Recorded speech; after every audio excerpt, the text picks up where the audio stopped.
Bonjour les amis, ici Axel Rocher. Je suis coach, formateur, conférencier en leadership authentique, inspirant et impactant. Nous en sommes aujourd'hui à notre 10e vidéo de ce défi dans 30 jours je suis. Et comme chaque jour, je prends un immense plaisir à vous partager ces capsules qui j'espère vous apportent beaucoup de valeur. Aujourd'hui, j'aimerais vous partager une histoire, un livre et une citation. L'histoire se déroule en Thaïlande, au début des années 30, près de Bangkok. Il y a un fleuve qui, chaque année, lors de la mousson, vient à déborder et à inonder la ville. Au début des années 30, de grands travaux sont entamés pour pouvoir sécuriser les berges et éviter donc qu'il y ait des inondations dans la ville de Bangkok. À côté de ces berges, il y a un vieux temple et dans ce vieux temple, un vieux Bouddha plein de boue, un Bouddha long, 3 mètres de long de mémoire, 5 tonnes parce que c'est une histoire vraie. Et donc les ouvriers n'ont d'autre solution que de le déplacer et venir le mettre dans une pagode quelconque au centre de Bangkok. Nous sommes au début des années 30, les outils sont rudimentaires, l'ensemble des ouvriers font de leur mieux pour pouvoir les transporter et alors qu'ils essayent de le mettre sur la stèle, le matériel casse et le Bouddha tombe.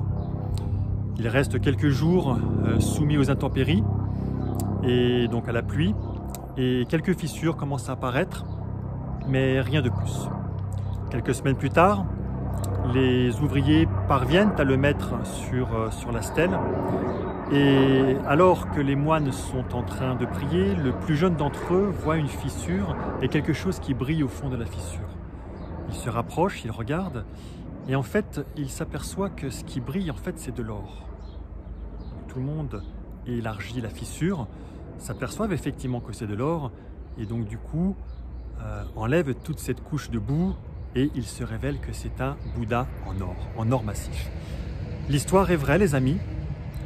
Et cette histoire du Bouddha, c'est qu'en fait, ce Bouddha date je crois, du XIIe ou du XIIIe siècle, et qu'à l'époque, les Thaïlandais avaient peur qu'il soit volé par les envahisseurs, les Birmans de l'époque, et donc ils l'avaient protégé en lui mettant une couche de boue dessus.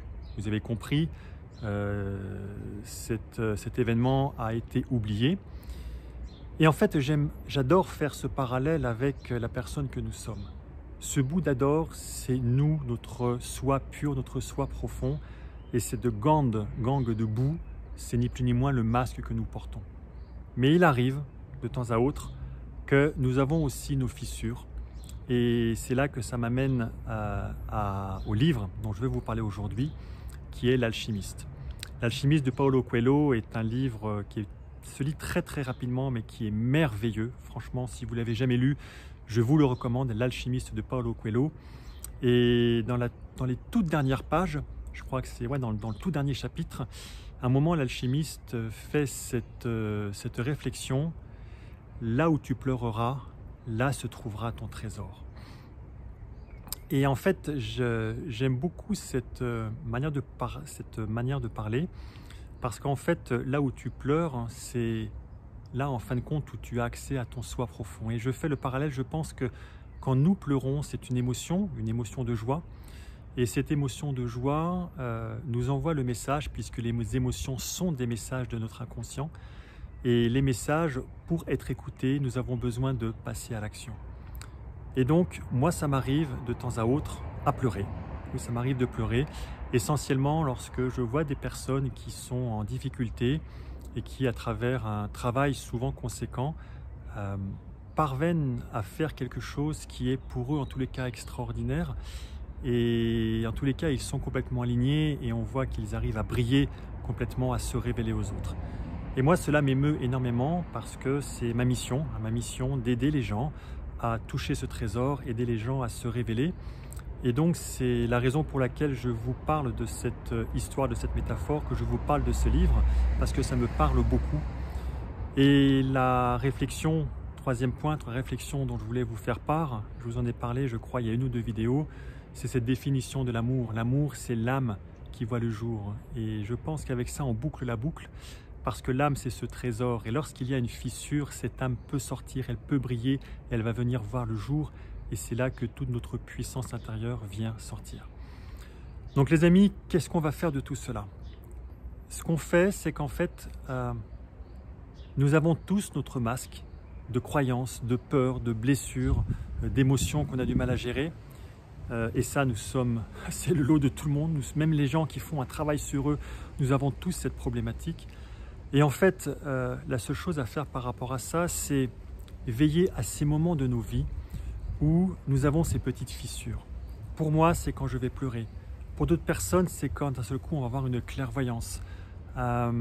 C'est quand on va avoir des frissons, quand il va se passer quelque chose. Je vous invite très fortement, ces moments-là sont précieux parce que c'est des moments où il y a une petite fissure qui nous permet d'aller toucher ce qui est au plus profond de nous. Et ce que je vous invite à faire à ce moment-là, c'est de réfléchir et de le noter. Prenez le temps de noter tout ce à quoi vous pensez, parce que le fait de le noter, vous allez aider votre cerveau à en prendre conscience. Donc les amis, voilà comment on peut essayer de toucher son trésor. Une fois encore, je réinsiste, notre besoin de base, c'est de grandir. Nous sommes faits pour grandir, nous sommes la nature. Là autour de moi, vous avez des arbres, là vous avez un arbre. Derrière moi, c'est un arbre, on est au printemps, il est en train de grandir. Il y a des fleurs qui sont en train de pousser, on a besoin de soleil, on a besoin d'humidité. Nous sommes la nature, nous sommes faits pour grandir. Laissons simplement cette brillance, ce trésor s'exposer au jour. Voilà les amis, j'espère que ça va vous aider pour mieux vous accomplir. Quant à moi, je vous dis à très bientôt, en fait je vous dis à demain pour une nouvelle capsule. Ciao!